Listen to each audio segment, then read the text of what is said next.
kiuchumi, kimaadili, kifikra.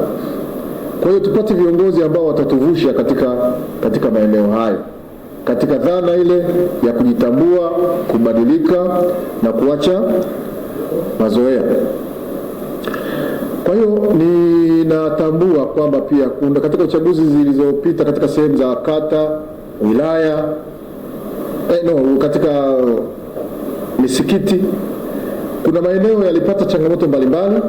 Tunajitahidi kutumia miundombinu yetu katika maeneo yetu mbalimbali kutatua zile changamoto, na hata kama kutakuwa na sehemu ambao uchaguzi haukufanyika kama inavyotakiwa, basi tuhakikisha kwamba tunaufanya ili haki ile itendeke kwa viongozi kupatikana katika njia sahihi kwa mujibu wa katiba yetu ya baraza. Kwa hiyo na hata baadhi ya viongozi tulionao tunahitaji wazingatie semina, wasome sana kanuni za uchaguzi, wasome sana taratibu za uchaguzi, wasome katiba ya BAKWATA, watambue nafasi zile ambazo ni za kuchaguliwa ni zipi na za kuteuliwa ni zipi.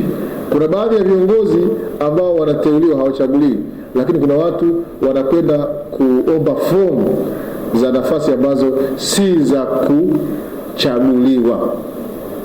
Nafasi za kuteuliwa haziombwi, ila wanaweza viongozi katika maeneo yao wakapendekeza kuzipa mamlaka za uteuzi ili zikajiridhisha katika kuteua watu katika nafasi zile. Kwa hiyo niwashukuru sana, niwaombe muendelee, na tunakoelekea niko ambako tunapata viongozi tunatambua kwamba katika ngazi ya msikiti ndiko Waislamu waliko wengi, ngazi ya kata ndiko Waislamu waliko wengi, lakini nafasi za ushawishi katika uongozi katika BAKWATA hasa zinaanzia wilayani kwenda juu. Ndio maana leo hii utaona chaguzi za wilaya zina moto kuliko chaguzi hizi zingine. Kwa hiyo tuwe makini sana katika kipindi hiki, na tutambue kwamba viongozi wa wilaya viongozi wanaopatikana wilaya watakuwa na ushawishi mpaka ngazi ya mkoa, lakini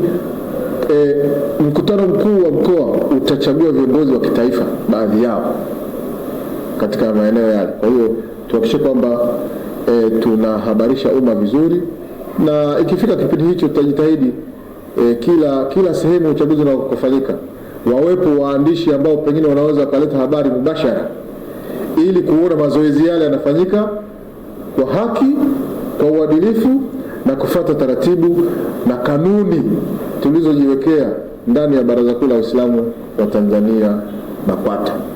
BAKWATA ni chombo kikubwa, BAKWATA ni chombo chenye heshima, lazima tuendelee kudumisha heshima yake, lazima tuendelee kufanya mambo kwa weledi ili tuweze kutumikia Uislamu na Waislamu kwa weledi sana.